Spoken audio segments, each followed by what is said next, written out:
You know, many years ago, my teacher, Rudy, told me something that has always stayed with me. That one of the great problems in the world is that people, human beings, are spiritually malnourished. They haven't developed a system inside themselves that enables them to connect with a higher force of energy in the universe. And what kind of nourishment I'm talking about? It's the exact nourishment that exists in these meditation classes. The depth of the energy, the strength of the energy, the demand that we get quiet inside, we get open inside to connect with a higher force in the universe, to connect with the source of all creativity in the universe. And it's true. You just go out. I mean, look, I was in the streets of a city a week ago, and you just look at the people, and everybody is like literally starving from spiritual malnourishment. They haven't done anything inside themselves to open to this energy that exists at the source of all creativity in the universe. The food that the soul of a human being needs. Even the body needs it, the mind needs it, our emotions need it. That very energy that makes it possible for us to be living. And people have cut themselves off from it and spend all their time thinking and daydreaming in their heads and, you know, creating headaches for themselves, creating situations that are impossible to deal with for themselves, instead of opening and receiving that nourishment. I mean, when the body is hungry, we have to eat. The spirit of a human being gets hungry, it gets dried out when there's no Shakti coming into it and nurturing it. It's a reason why also we have to feel a lot of compassion for people, because the problems that people have and, the hostility, fighting, the arguing, the being right all the time, it comes from spiritual malnourishment. It comes from being dried out inside themselves, because they haven't connected. I mean, look, even a telephone is smarter than most human beings. When when the energy goes down, you got to plug in a charger to recharge it. People don't recharge themselves. They don't really plug into that extraordinary source of creative energy that can recharge them and rebuild them inside. It's the true healing force in life.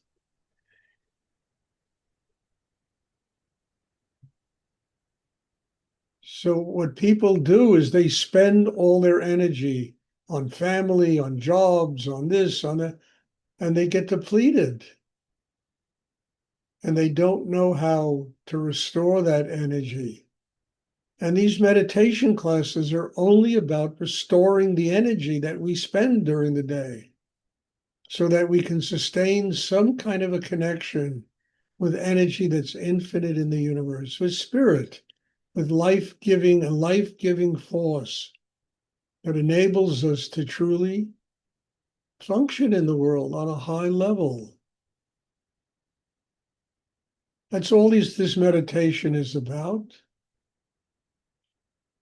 Building ourselves as human beings, doing on the planet Earth what we were born here to do, to learn how to develop a system inside ourselves that will connect us to God, spirit, infinite energy, whatever one wants to call it, and nurture ourselves so that we can grow inside and ultimately attain a state of spiritual enlightenment, a oneness with God, a oneness with higher energy in the universe. It's not difficult to understand all these things. It's very difficult to do it. We are distracted by every little bullshit thing that takes place in life, and we forget the real purpose of why we're here.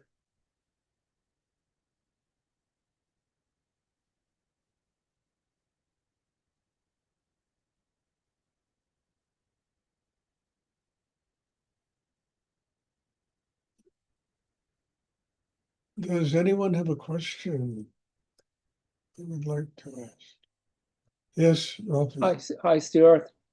Rafi, wait. Sit up and just stay centered. Don't scratch yourself and talk. Stay quiet. Okay, All right. now what's the question? First of all, I wanted to say that your last podcast was I really enjoyed it, the last podcast.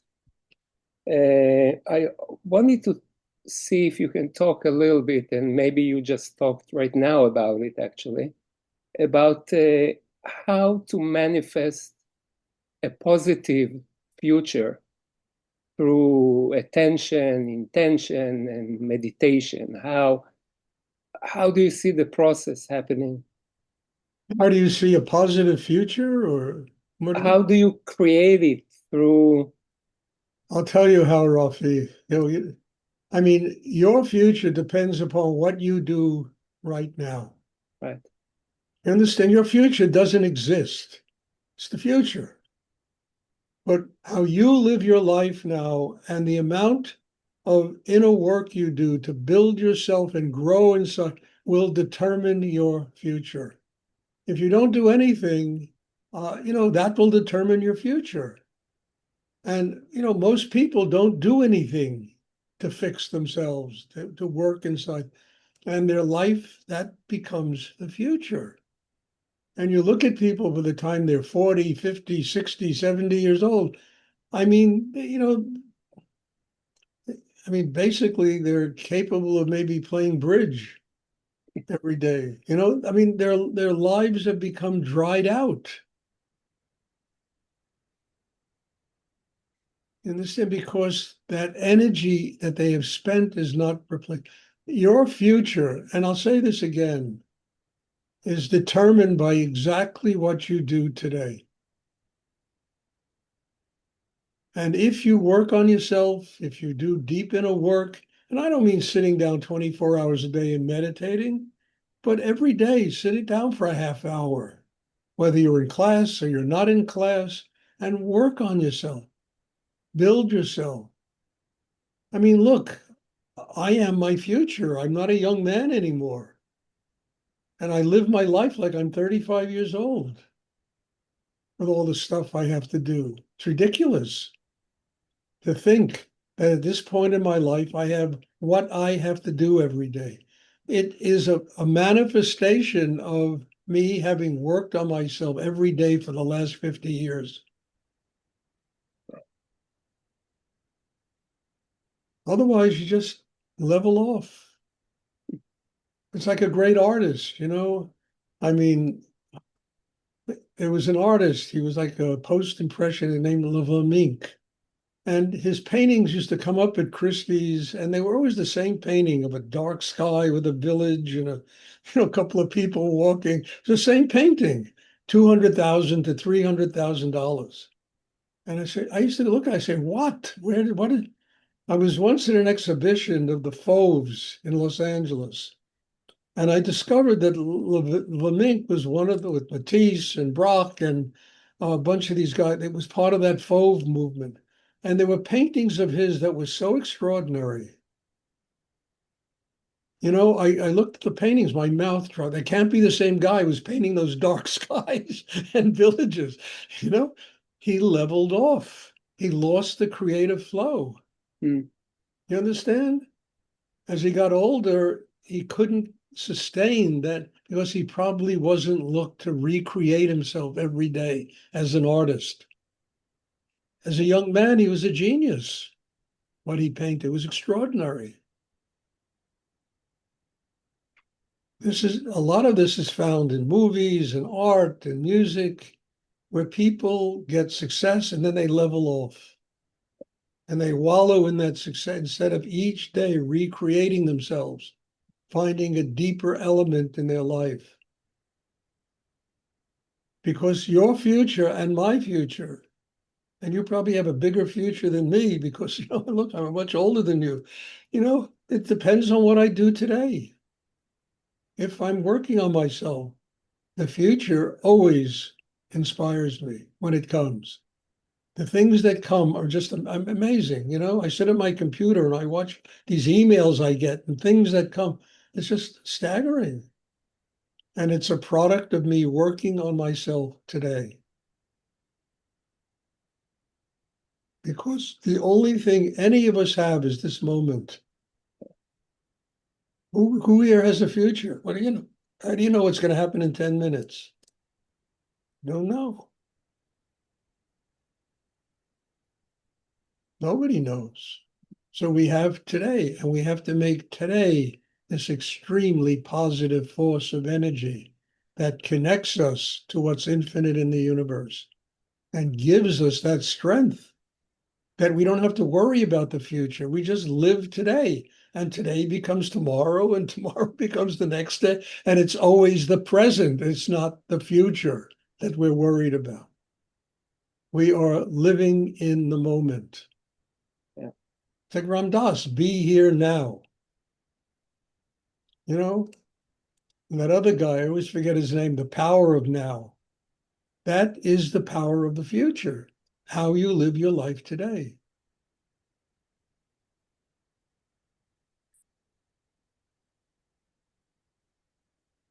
And if your life is not a positive life, if it's a life full of a lot of, whatever, that becomes the future. You wind up in prison and you say, well, how did I get here? Well, look what you did and look what you did 5 years ago. That's what you led right there.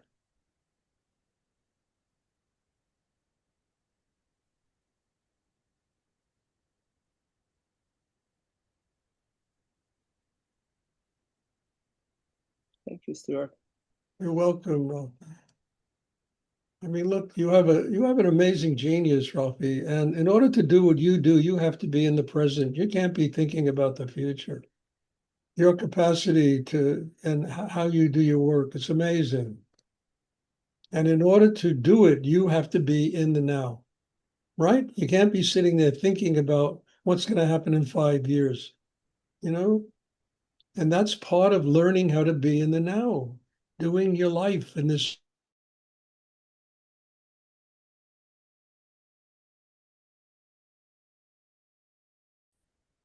There's good question. Thank you. Does anyone else have a question I'd like to ask? This is Paul. I have a question. Yes. How can you said you can look at people in the street and tell that if they're connected or not? Wait, Paul, I'm getting a little old and my hearing isn't as great as it was. So speak up a little bit. Okay. You said that you can look at people and tell if they're connected or not, and probably other things. And what is that? How can you do that? What does it look like? Well, first of all, their eyes are usually pretty blurry, unclear. They're in their heads, they're thinking, they're analyzing everything. The fear inside them, it all shows up right on the surface of a person's life. And you don't have to look very deep to see where a person is going to head if they don't do something about themselves. You can look in their eyes. I mean, the eyes are really, a human being's eyes, you can go right directly to their soul. Looking in, that's why we do this open eye meditation. The energy goes directly into the chakra system. And you look into people's eyes and they take you right into their head. Yak, yak, yak, yak. Beating themselves up. The fear inside them, the insecurity, they're just right on the surface. That's how you can tell. And you also have to be clear in yourself. You can't be there analyzing people. You can't be there judging them. You have to be there open to what they're bringing you, and then you can see exactly where it's going to go.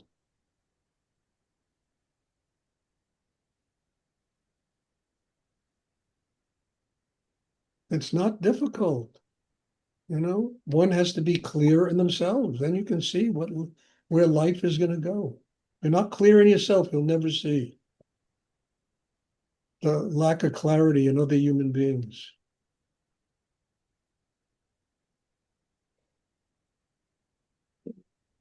So what this meditation is about is that, quieting the mind, opening the heart. Understand, channeling energy. It's like the title of my book, Transforming Tension into Love and Joy. That's what this meditation is about. Transforming tension into love and joy. And once you do that, you clearly see the world. You see what's real, what's an illusion. In fact, everything's an illusion. But you can make it real because it teaches you what you have to do to grow inside yourself. I mean, life is Maya. It's all an illusion. It's like a big, carnival, circus, But that circus teaches us what we need to do to grow inside. Because when you look out at the world, all you see is a reflection of yourself. I said to somebody today, talking, I said, the world has become a reflection of Donald Trump's crazy mind. It really has. All these wars and the shit going on in life. It's the immigration, and the whole world has become a reflection of this man's insanity.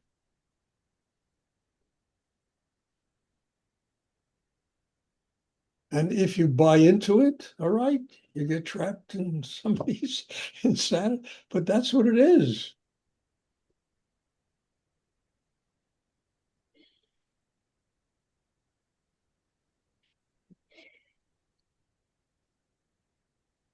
And instead of being, I have compassion for this guy. I mean, I look at him, he's the most unhappy human being I've ever seen in my life. It's unbelievable.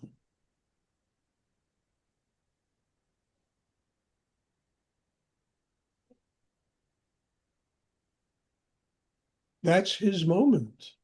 And that's where his life is going to go. And each one of us has a moment. And it's how we see the world, how clear we are in ourselves. Are we connected to spirit? Can we recognize how to use the illusion of life, including all that political and economic and immigration bullshit that goes on in the world? How can we use it to become more human instead of being intimidated by it and threatened by it and frightened by it?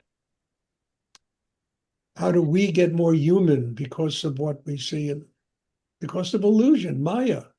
That's his purpose, to teach us how to become more human.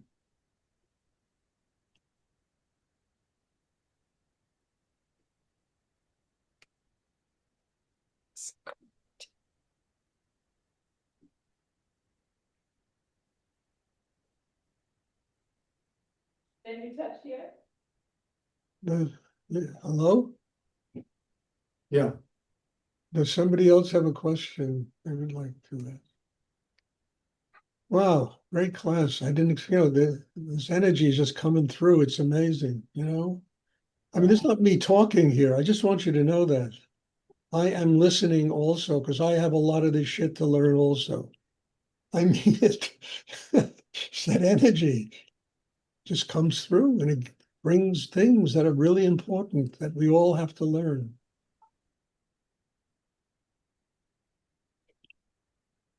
Thank you, sir. You're welcome, Bob. God bless you all. And if there are no more questions, we'll be meditation this evening. Jennifer is teaching this evening. And there'll be another class on Sunday here. God bless you all. Thank you. Thank you for being in my life.